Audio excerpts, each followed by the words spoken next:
السلام علیکم۔ آج ہم سیکنڈ ایئر کی 8ویں نظم ایک کوہستانی سفر کے دوران میں، جس کو مجید امجد نے لکھا، اس کا خلاصہ پڑھیں گے۔ خلاصہ آپ اس طرح شروع کریں گے: ایک پہاڑ کی چوٹی پر ایک تنگ پک ڈنڈی گزر رہی ہے جس کے دونوں طرف گہرے غار اپنا منہ کھولے ہوئے ہیں، اور ڈھلوان کے اس پار ایک تیز اور خطرناک موڑ ہے۔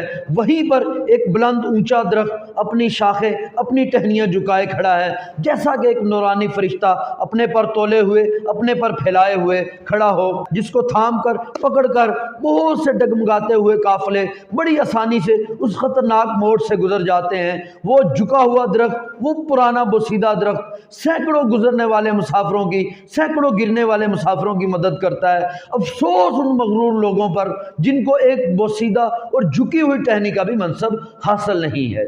ہماری 9ویں نظم ہے تغیر، جس کو احسان دانش نے لکھا۔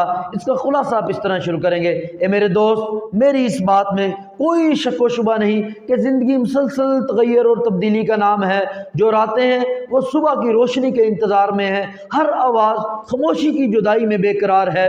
گلستان کی بہار خزاں کی طرف روانہ ہے، ہر پتی کی خاموشی اپنے اندر ایک کہانی چھپائے ہوئے ہے۔ خوشبو کی یہ خواہش ہے وہ نکلے اور پھیل جائے، موسم کی یہ خواہش ہے اس کو بدلنا، تبدیل ہونا نصیب ہو۔ چاند اور سورج بھی چاہتے ہیں وہ سرگرم سفر رہیں، اپنا سفر جاری رکھیں، اس بے رنگین دنیا میں صبح اور شام پیدا کرتے رہیں۔ شہروں میں انقلاب ہے، تبدیلی ہے، جنگلوں میں انقلاب ہے، محفل میں انقلاب ہے، تنہائی میں انقلاب ہے۔ وہ کون ہے جس پر تبدیلی کا جادو نہیں چھایا؟ اس محفل میں کسی کو بھی سکون حاصل نہیں ہے۔ یقیناً دونوں خلاصے سمجھ میں آگے ہوں گے، یاد ہو گئے ہوں گے۔ اگر کچھ مسئلہ ہے، اس ویڈیو کو ایک دو بار دوبارہ سننے کے بعد ان کو لکھ دے، انشاءاللہ پھر کبھی نہیں بھولیں گے۔ اللہ حافظ۔